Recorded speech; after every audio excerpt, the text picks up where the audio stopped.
اور میں اپنی پڑھائی پر پوری توجہ دے سکتا تھا۔ لیکن مجھے کیا معلوم تھا کہ میرا یہ فیصلہ میری زندگی کا روگ بننے والا ہے۔ 20 دن جھٹپٹ گزر گئے اور ماما کے جانے کا وقت آ گیا۔ ماما ایئرپورٹ پر میرے گلے لگے اور کہنے لگے کہ میں اپنی بیوی کو تمہارے حوالے کر کے جا رہا ہوں، تم اس کا دھیان رکھنا اور اپنی پڑھائی بھی اچھے سے پوری کرنا۔ میں نے ماما سے وعدہ کر لیا کہ میں مامی کو کسی طرح سے پریشان نہیں ہونے دوں گا اور گھر کا اور مامی کا بہت خیال رکھوں گا۔ مامی بھی میرے ساتھ ایئرپورٹ پر ہی موجود تھی۔ ماما کو چھوڑ کر ہم دونوں گھر آئے تو مامی بہت اداس نظر آ رہی تھی۔ کافی دیر تک وہ اپنے کمرے میں بند رہی اور رات ہوئی تو جب کمرے سے باہر نکلی تو مجھ سے باتیں کرنے لگی اور کہنے لگی کہ انہیں میرے کھانے پینے کا خیال ہی نہیں آیا۔ پتی کی جدائی نے انہیں بہت دکھ پہنچایا ہے۔ میں نے مسکرا کر کہا، مامی کوئی بات نہیں، میں جانتا ہوں کہ آپ بہت زیادہ دکھی ہیں۔ میری بات سن کر مامی کہنے لگی کہ میرا نام نویا ہے، تم مجھے نویا کہہ کر پکار سکتے ہو، میری اور تمہاری عمر بالکل برابر ہے، تو مجھے مامی کہتے ہوئے کچھ اچھے نہیں لگتے۔ مامی کی بات سن کر میں ہنس پڑا، اور وہ ٹھیک ہی کہہ رہی تھی، عمر تم تقریباً میری بھی ان کے برابر ہی تھی، لیکن میرا اس طرح انہیں نام سے پکارنا کچھ ٹھیک نہیں تھا۔ اور پھر جب تک ماما یہاں تھے میں نے کبھی مامی کو نام سے نہیں پکارا تھا، تو میں ماما کے جانے کے بعد کیسے ان کے نام سے پکار سکتا تھا؟ لیکن مامی بار بار کہتی تھی کہ رمیش تم مجھے نویا ہی کہہ کر پکارا کرو۔ مامی کے بار بار کہنے سے میں انہیں نویا کہہ کر پکارنا شروع کر دیا۔ ان کا رویہ میرے ساتھ بہت ہی اچھا تھا۔ وہ اس طرح میرا خیال رکھتی کہ مجھے کسی چیز کی کوئی فکر نہ ہوتی۔ میرا اٹھنا بیٹھنا کھانا پینا سب کچھ نویا کے ساتھ ہی ہو گیا تھا۔ میں جب تک یونیورسٹی سے لوٹ کر آتا تو میرے انتظار میں بیٹھی رہتی اور میرے ساتھ ہی کھانا کھاتی۔ اکثر ماما کا فون آتا تو ہم ساتھ ہی بیٹھے ہوتے اور وہ میرے سامنے ہی ماما سے خوب ساری باتیں کرتی اور میری بھی ماما سے بات کرواتی۔ میری موجودگی میں ماما پوری طرح بے فکر ہو گئے تھے کہ ان کی بیوی اکیلی نہیں ہے۔ مامی کو کہیں بھی گھومنے جانا ہوتا تو وہ میرے ساتھ ہی جاتی، شاپنگ پر بھی میں ہی لے کر جاتا۔ ہر گزرتے دن کے ساتھ ہم دونوں ایک دوسرے کے قریب آتے جا رہے تھے۔ مامی کا انداز اس طرح کا محبت کرنے والا تھا کہ میں کبھی کبھی حیران رہ جاتا کہ پتہ نہیں انہوں نے ماما سے کس طرح شادی کر لی، جبکہ نہ ہی ان کی عمر ماما کے برابر تھی اور نہ ہی ان کے انداز ماموں جیسے تھے۔ دیکھا جاتا تو دونوں ایک دوسرے سے بہت ہی الگ تھے۔ ماما کو گئے ہوئے پورا 1 مہینہ ہو گیا تھا اور اس ایک مہینے کے اندر ایک دوسرے کے ساتھ بہت اچھی طرح رہ رہے تھے۔ ایک دن میرے کالج کے دوست کسی کام سے گھر آئے تو نویا کو دیکھ کر حیران رہ گئے۔ میں نے انہیں بتایا کہ یہ نویا میری مامی ہے تو انہیں بالکل بھی یقین نہیں آیا۔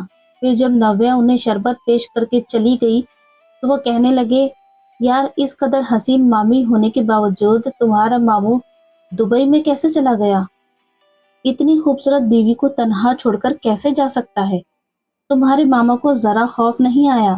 اپنے دوست کی بات سن کر میں انہیں خاموش کرنے کا اشارہ کرنے لگا تو وہ لوگ آہستہ آہستہ بات کرنے لگے کہ اتنی خوبصورت لڑکی کے رہتے ہوئے تو کوئی بھی اس کا عاشق ہو سکتا ہے۔ میرے دوست میرے مامی پر جیسے عاشق ہی ہو گئے تھے۔ میں نے ان لوگوں کی باتوں کو مذاق میں ٹال دیا۔ لیکن رات کو جب نویا کچن میں چائے بنا رہی تھی تو میں اتفاق سے کمرے سے پانی لینے کے لیے نکلا تھا۔ میں پانی کی بوتل لینا بھول گیا تھا اور رات کے 1 بجے پیاس لگنے پر مجھے کمرے سے نکلنا پڑا۔ پہلے تو نویا کو کچن میں دیکھ کر میں چونک گیا اور پھر اس کے بعد اس کا لباس دیکھ کر میں حیران ہوا۔ وہ آدھی رات کو نائٹی میں چائے بنا رہی تھی، بنا سلیوز کی نائٹی میں اس کے چاندی جیسے بازو چمک رہے تھے اور اس کے بال گالوں پر جھکے تھے۔ یہ دیکھ کر میرا دل بے قابو ہو گیا۔ میں بھی 22 سال کا ایک جوان لڑکا تھا جس کے دل میں جذبات کا ایک سمندر موجود تھا۔ میری نظر میں بار بار بہک رہی تھی۔ نویا کو میری موجودگی کا احساس ہوا تو اس نے پلٹ کر میری طرف دیکھا اور مسکرا کر کہنے لگی، کیا بات ہے رمیش، ابھی تک جاگ رہے ہو؟ میں نے فوراً ہی اپنی نظر جھکا لی۔ مجھ میں اتنی ہمت نہیں تھی کہ میں ان کا یہ قیامت والا روپ دیکھوں۔ میں نے نویا سے کہا کہ رات آپ نے میرے کمرے میں پانی کی بوتل نہیں رکھی اور میرا بھی دھیان نہیں آیا، اس لیے پانی پینے کے لیے آیا ہوں۔ میری بات سن کر نویا نے کہا کہ شاید تمہیں خیال نہیں آیا ہے۔ اچانک ہی میرے قریب آئی تو میرے ہوش اڑ گئے۔ اس کے پاس سے پرفیوم کی خوشبو آ رہی تھی۔ سمجھ نہیں آیا کہ وہ میرے اتنے قریب کیوں آ رہی تھی، اور پھر نویا نے میرے ہاتھ سے خالی پانی کی بوتل لی اور پانی بھر کے میرے حوالے کر دی۔ اس کی یہ حالت دیکھ کر میرے ہوش کھونے لگے تھے، اس لیے میں جلدی سے کمرے میں جا کر دروازہ بند کر کے لیٹ گیا۔ اگر میں تھوڑی دیر اور اس کے پاس ہوتا تو شاید کوئی غلطی کر بیٹھتا۔ یہ سوچ کر میرا دل کانپ رہا تھا کہ کہیں میری بدلی ہوئی نظریں نویا کو محسوس تو نہیں ہو گئی۔ اگر اسے کوئی بھی ایسی بات کا پتہ چلا تو میں ہمیشہ کے لیے اس کی نظروں میں گر جاؤں گا۔ مجھے بار بار یہ خیال ستا رہا تھا کہ نویا میری مامی ہے اور ان کے لیے میرے ایسے جذبات بالکل بھی ٹھیک نہیں ہیں۔ میرے اندر ایک جنگ چھڑ گئی تھی، کبھی مجھے ماما کا خیال آتا تو کبھی نویا کا وجود میری آنکھوں کے سامنے لہراتا۔ میرے امتحان آہستہ آہستہ قریب آ رہے تھے اور میں خود کو نویا سے دور رکھ کر پڑھائی میں دھیان دے رہا تھا۔ اس رات کے بعد میں خود کو نویا سے بہت زیادہ دور کر رہا تھا۔ میرے دوست اکثر ہی پڑھنے کے لیے میرے پاس آنے لگے تھے۔ نویا بھی آ کر ہمارے ساتھ ہی بیٹھ جاتی اور بہت باتیں کرتی۔ بیچاری تنہائی کا شکار بھی تھی۔ کبھی کبھی تو مجھے ماما پر بہت غصہ آتا کہ انہوں نے نویا کو اپنے ساتھ لے جانا چاہیے تھا، یا پھر وہ خود ہی ہمیشہ کے لیے واپس آ جاتے۔ اپنی بیوی کو تنہا چھوڑ کر جانا کہیں کی اچھی بات نہیں ہے، لیکن ماما کو اپنی دبئی کی نوکری بہت زیادہ ضروری تھی۔ ماما کو بھی اکیلے رہتے دبئی میں بہت سالوں گزر چکے تھے، لیکن انہیں وہاں کے پیسوں کی عادت ہو چکی تھی اور پنجاب واپس آ کر ان کا گزارا ممکن نہیں تھا۔ میرے دوستوں کی مامی کے ساتھ اچھی خاصی دوستی ہو چکی تھی اور اب ہم سب کے درمیان ایک با تکلف والا ماحول بننے لگا تھا۔ مامی خود ہی میرے دوستوں کو کہتی کہ وہ یہیں آ کر پڑھائی کیا کریں، اس طرح ان کا دل بھی لگ جاتا ہے۔ ہمارے امتحان کا سلسلہ شروع ہو چکا تھا اور کالج میں پڑھائی بھی بہت زیادہ ہو رہی تھی۔ میں حد سے زیادہ بزی ہو چکا تھا۔ نویا اکثر ہی مجھے اس بات کا شکوہ کرنے لگی تھی کہ اب میں پہلے کی طرح نہیں رہا، نہ ہی ان سے باتیں کرتا ہوں اور نہ ہی باہر لے کر جاتا ہوں۔ میں ان سے وعدہ کر لیا کہ میں امتحان کے بعد انہیں ضرور باہر لے کر جاؤں گا، اور پھر نویا کی ناراضگی کو دور کرنے کے لیے ایک رات میں باہر سے کھانا لے کر آیا اور ہم دونوں نے ایک ساتھ بیٹھ کر کھانا کھایا اور کافی دیر تک ایک ساتھ وقت گزارنے کے بعد رات کو میں پڑھائی بھی نہیں کی اور جلدی سے سو گیا۔ صبح کالج گیا تو باہر کے کھانے کی وجہ سے طبیعت خراب تھی، میرے پیٹ میں بہت درد ہو رہا تھا۔ مجھے باہر کے کھانے کی عادت نہیں تھی، مجھے گھر کے کھانے کی ہی عادت تھی۔ شہر کا کھانا مجھے راس نہیں آیا تھا، اور جب 10 بجے کے قریب میری طبیعت بہت زیادہ خراب ہوئی تو میں کالج سے آدھی چھٹی لے لی اور میں نے سوچا کہ گھر جا کر آرام کروں گا، کیونکہ مجھے جلدی ٹھیک ہونا تھا تاکہ میرے امتحان اچھے سے ہو سکیں۔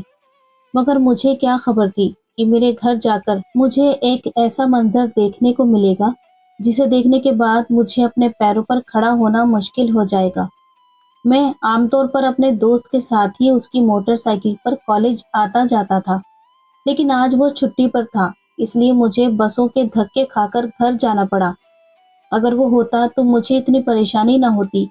میرے پاس گھر کی چابی تھی، اس لیے میں خاموشی سے دروازہ کھول کر اندر داخل ہو گیا، کیونکہ میرے مطابق اس وقت نویا گہری نیند میں سو رہی ہوتی ہے۔ لیکن جیسے ہی میں نویا کے دروازے کے پاس پہنچا تو میرے ہوش اڑ گئے۔ اس کے کمرے کا دروازہ کھلا ہوا تھا اور جب میں کمرے میں جھانکا تو مجھے لگا میرے سر پر آسمان گر گیا ہے۔ اسے دیکھ کر میرا خون کھول اٹھا، کیونکہ وہ تنہا نہیں تھی، بلکہ اس کے ساتھ میرا سب سے اچھا دوست موجود تھا، جو کہ آج چھٹی پر تھا، اس لیے وہ آج کالج بھی نہیں آیا تھا۔ اس وقت اس کی موجودگی نے مجھے ہلا کر رکھ دیا اور اس پر نویا کی حالت میں ساری حقیقت مجھ پر آ گئی تھی۔ وہ دونوں میرے پیٹھ پیچھے جو کھیل رچا رہے تھے اس کے بارے میں تو سوچ بھی نہیں سکتا تھا۔ یہ شہر والے تو میری سوچ سے کہیں آگے تھے۔ نویا ہنستے ہوئے میرے دوست سے کہہ رہی تھی، تمہارا دوست واقعی میں نامرد لڑکا ہے۔ کئی دفعہ میں نے اسے اپنی طرف توجہ دینے کی کوشش کی، لیکن میری خوبصورتی اور حسن کا تو جیسے اس کے لیے کوئی معنی ہی نہیں ہے۔ اور پھر ہر گزرتے دن کے ساتھ مجھے اس بات کا یقین ہو گیا کہ وہ نامرد ہے۔ جیسے میں پوری تنہائی میں رہتی تھی، لیکن اس نے میری طرف نظر اٹھا کر دیکھا بھی نہیں۔ تو میرا دوست ہنس کر کہنے لگا، کوئی بات نہیں نویا، تمہیں میں مل گیا ہوں تو میرے ساتھ خوش رہو، میں تمہیں مکمل کرتا ہوں۔ تو نویا کہنے لگی کہ واقعی یہ ماما بھانجے تو سچ میں نامرد ہیں۔ ایک مجھے تنہا چھوڑ کر چلا گیا اور دوسرے کو میں تنہائی میں ملی تو بھی اس نے مجھ پر بری طرح نظر نہیں ڈالی۔ میں جوان ہوں، حسین ہوں، کب تک اس طرح تنہائی کی زندگی گزاروں؟ میرا پتی سمجھتا ہے کہ وہ مجھے ڈھیر سارے پیسے بھیج کر اپنے ساتھ ہمیشہ کے لیے باندھ کر رکھ سکتا ہے۔ اس بات کا احساس ہی نہیں کہ میری جوانی کے تقاضے کچھ اور ہیں۔ مجھے صرف اس کے پیسوں کی نہیں بلکہ اس کے ساتھ کی بھی ضرورت ہے۔ میرے لاکھ روکنے کے باوجود جب وہ مجھے چھوڑ کر گیا تو پھر میں کیوں نہ غلط راستہ اختیار کروں؟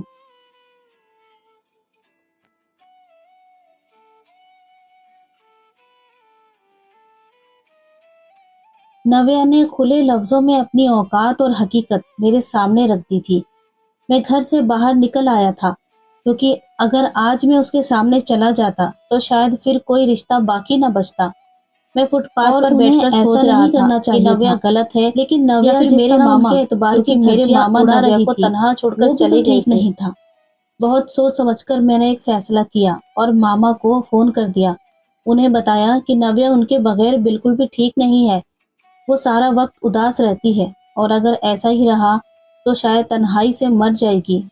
اس لیے ماما انہیں اپنے پاس بلا لیں۔ میری بات سن کر ماما کہنے لگے کہ میرے لیے بھی تنہا رہنا بہت مشکل ہے، اس لیے میں خود ہی اگلے ہفتے واپس آ رہا ہوں اور میں نویا کو سرپرائز دینا چاہتا ہوں، اس لیے یہ بات میں نے اسے نہیں بتائی۔ ماما کی بات سن کر میں بے فکر ہو گیا تھا۔ میں نے دوبارہ ہاسٹل میں رہنے کی بات کر لی تھی اور اپنا سارا سامان سمیٹ لیا تھا۔ میری مامی نے مجھے محبت سے اس لیے روکا تھا کیونکہ وہ میرا فائدہ اٹھانا چاہتی تھی۔ جب میں ان کے کام کا نہ رہا تو انہوں نے میرے دوست کو اپنا نشانہ بنا لیا اور اپنی خواہش پوری کرنے لگی۔ مجھے یقین تھا کہ ماما کے آنے کے بعد ایسی کوئی غلط حرکت نہیں کریں گی۔ میں نہیں چاہتا تھا کہ ان کا رشتہ ختم ہو جائے کیونکہ غلطی دونوں طرف سے ہوئی تھی۔ اس لیے میں ساری سچائی اپنے دل میں دفن کر کے اور ماما کے آنے کے بعد خاموشی سے دوبارہ ہاسٹل میں شفٹ ہو گیا۔ میرا دوست، اس کا آنا جانا میری وجہ سے ہی تھا اور جب میں ہی نہیں رہا تو اس کا وہاں کوئی کام نہیں تھا۔ یہ کہانی آپ کو کیسی لگی کمنٹ کر کے ضرور بتائیں۔ پسند آئی ہو تو لائک کریں، چینل کو سبسکرائب کریں۔ ملتے ہیں کل ایک مزیدار کہانی کے ساتھ، تب تک اپنا خیال رکھیں۔ Thanks for watching.